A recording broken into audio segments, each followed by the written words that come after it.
আসসালামু আলাইকুম ওরহমতুল্লাহি ওয়া নাহমাদুহু ওয়া নুসাল্লি আলা রাসূলিহিল কারীম আম্মা বাদ। সুপ্রিয় দর্শক ও শ্রোতাবৃন্দ, যে প্রান্ত থেকে আমাদেরকে দেখছেন সবাইকে ইসলামিক মেসেজ বিডির আজকের প্রোগ্রামে স্বাগত জানাই। প্রিয় দর্শকবৃন্দ, আজকে আমাদের আলোচনা যে বিষয়টা নিয়ে সেটা হচ্ছে একটা মোবাইলের উদ্দেশ্য হচ্ছে যে আপনার কথা অন্যের কাছে পৌঁছাবে আর অন্যের কথা আপনার কাছে পৌঁছাবে। অন্যের কথা যখন সে আপনার কাছে পৌঁছাতে যায় তখন সেখানে কিছু মেশিন সেট করা আছে। সেই মেশিনগুলো থেকে অন্যের কথার আওয়াজটা বের হয়, আপনি সেটা কানে শুনেন। আর আপনার কথাটা যখন অন্যের কাছে পৌঁছায় তখন কিছু মেশিন আছে, সে মেশিনগুলো আপনার কথাকে ধারণ করে সে অন্যের কাছে পৌঁছিয়ে দেয়।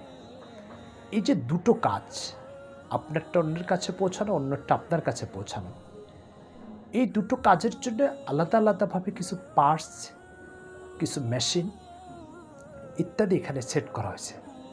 সেই সেটের ভিতরে কোনো ত্রুটি যদি থাকে তাহলে নিঃসন্দেহে আপনার কথাও সে অন্যের কাছে পৌঁছাবে না আর অন্যের কথা আপনার কাছে পৌঁছাবে না। তাহলে অবশ্যই সেখানে কিছু মেশিন সেট করা লাগছে।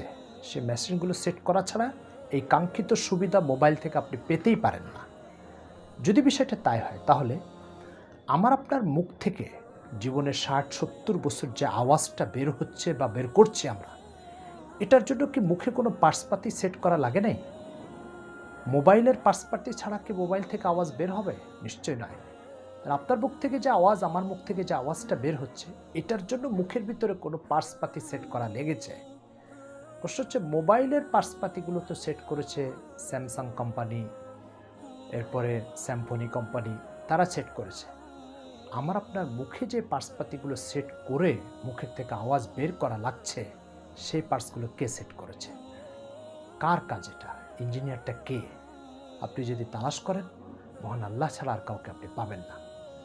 সাথে সাথে মোবাইল অন্যের কথা নিয়ে এসে আপনার কাছে যেমন পৌঁছায়, আপনার কথা নিয়ে অন্যের কাছে পৌঁছায়, ঠিক তেমনিভাবে আপনি অন্যের কথা আপনার কানে ধারণ করেন। অন্যের কথা যখন আপনি আপনার কানে ধারণ করেন, তো কানের কথা শোনার জন্য সেখানে কোনো পার্সপাতি সেট করা লাগছে, নতুবা কানের এই শক্তি কখনোই সক্রিয় হতে পারে না, কাজ করতে পারে না। সুতরাং প্রশ্ন হচ্ছে, এই যে কানে অন্যের আওয়াজকে ধারণ করা, এই ধারণ করার জন্য এখানে যে পার্টসগুলো সেট করা লাগছে, সেটা কে করেছে? কার হাতে হয়েছে এটা? আপনি যদি তালাশ করেন তাহলে আল্লাহ ছাড়া আর কাউকে পাবেন না।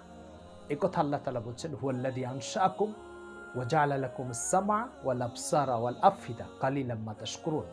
তোমাদের চোখ, নাক, কান, এগুলো সব, অন্তর, হৃদয়, এগুলো সব আল্লাহ পাকই সেট করেছেন, অন্য কেউ করেন নাই। অন্য এক জায়গায় আল্লাহ তাআলা বলছেন, আলাম নাজআল লাহু আইনাইন ওয়া লিসানান ওয়া শাফাতাইন। তার ঠোঁট, তার জিহ্বা, যেটা দিয়ে সে কথা বলে, এগুলো সব আল্লাহ তাআলাই সেট করেছেন, অন্য কেউ করেন নাই।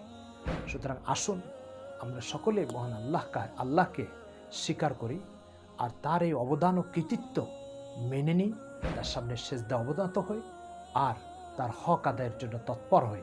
আল্লাহ পাক আমাদেরকে শেষ তৌফিক দান করেন। এই বলে আজকের আলোচনা শেষ করছি। আল্লাহ তাআলা তৌফিক দিলে আগামী কোনো প্রোগ্রামে আপনাদের সাথে সাক্ষাৎ হবে। আসসালামু আলাইকুম ওয়া রাহমাতুল্লাহি ওয়া বারাকাতুহু।